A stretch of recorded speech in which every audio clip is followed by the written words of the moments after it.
اللہ تمہاری لغو قسموں پر تم سے مواخذہ نہیں کرے گا، لیکن جو قسمیں تم قصد دلی سے کھاؤ گے ان پر مواخذہ کرے گا، اور اللہ بخشنے والا ہے، بردبار ہے۔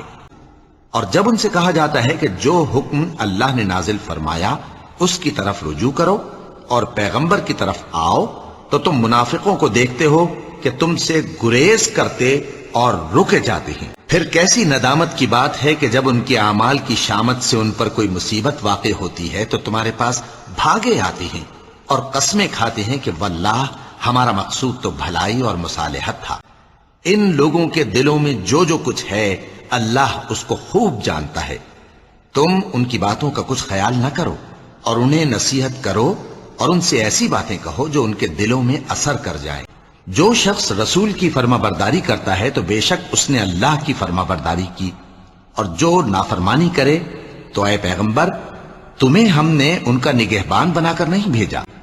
اور یہ لوگ منہ سے تو کہتے ہیں کہ آپ کی فرما برداری دل سے منظور ہے، مگر جب تمہارے پاس سے چلے جاتے ہیں تو ان میں سے بعض لوگ رات کو تمہاری باتوں کے خلاف مشورے کرتے ہیں، اور جو مشورے یہ کرتے ہیں اللہ ان کو لکھ لیتا ہے۔ سو ان کا کچھ خیال نہ کرو اور اللہ پر بھروسہ رکھو، اور اللہ ہی کافی کارساز ہے۔ اللہ تمہاری بے ارادہ قسموں پر تم سے مواخذہ نہیں کرے گا، لیکن پختہ قسموں پر جن کے خلاف کرو گے مواخذہ کرے گا۔ تو اس کا کفارہ 10 ناداروں کو اوسط درجے کا کھانا کھلانا ہے جو تم اپنے اہل و عیال کو کھلاتے ہو، یا ان کو کپڑے دینا یا ایک غلام آزاد کرنا، اور جس کو یہ میسر نہ ہو وہ 3 روزے رکھے۔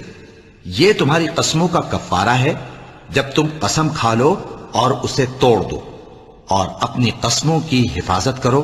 اس طرح اللہ تمہارے سمجھانے کے لیے اپنی آیتیں کھول کھول کر بیان فرماتا ہے تاکہ تم شکر کرو۔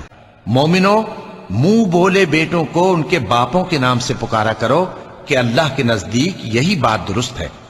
اگر تم کو ان کے باپوں کے نام معلوم نہ ہو تو دین میں وہ تمہارے بھائی اور دوست ہیں، اور جو بات غلطی سے ہو گئی ہو اس کا تم پر کچھ گناہ نہیں، لیکن جو قصد دلی سے کرو اس پر مواخذہ ہے، اور اللہ بخشنے والا ہے، مہربان ہے۔